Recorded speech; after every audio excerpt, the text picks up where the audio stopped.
Penguin Random House Audio presents Mad Genius, a Manifesto for Entrepreneurs. This is the author, Randy Gage.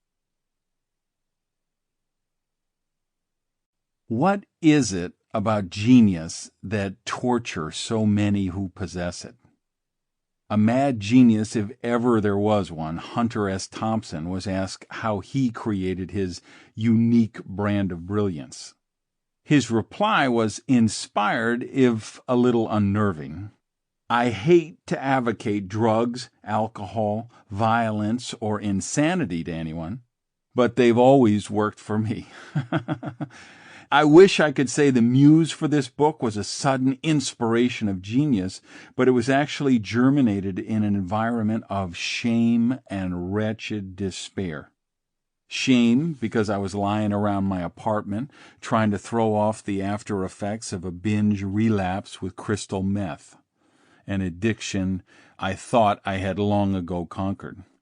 And despair because the euphoria of the high, which of course gets less euphoric every time, was replaced by the exhaustion, nausea, and depression of the crash. Among meth addicts, these days are called Suicide Tuesdays for reasons you can probably imagine. Now, if you think that seems like a less than opportune environment to foster creative genius, you're only half right.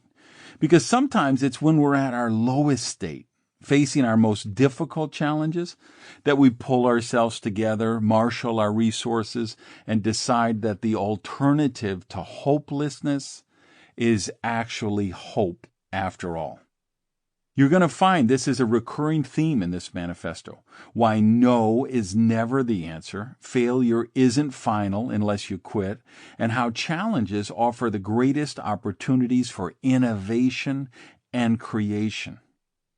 Obviously, this relapse was one more chapter of the twisted hero's journey that my subconscious mind felt necessary to create for myself to overcome my own insecurities and worthiness issues.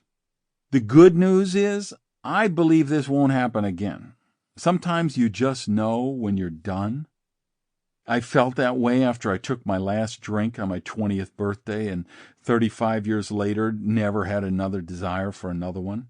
And just as I felt my life worked better without alcohol in it, I now feel that recreational drug use doesn't enrich my life, but destroys it. So I chose life. But I also had this unnerving pang.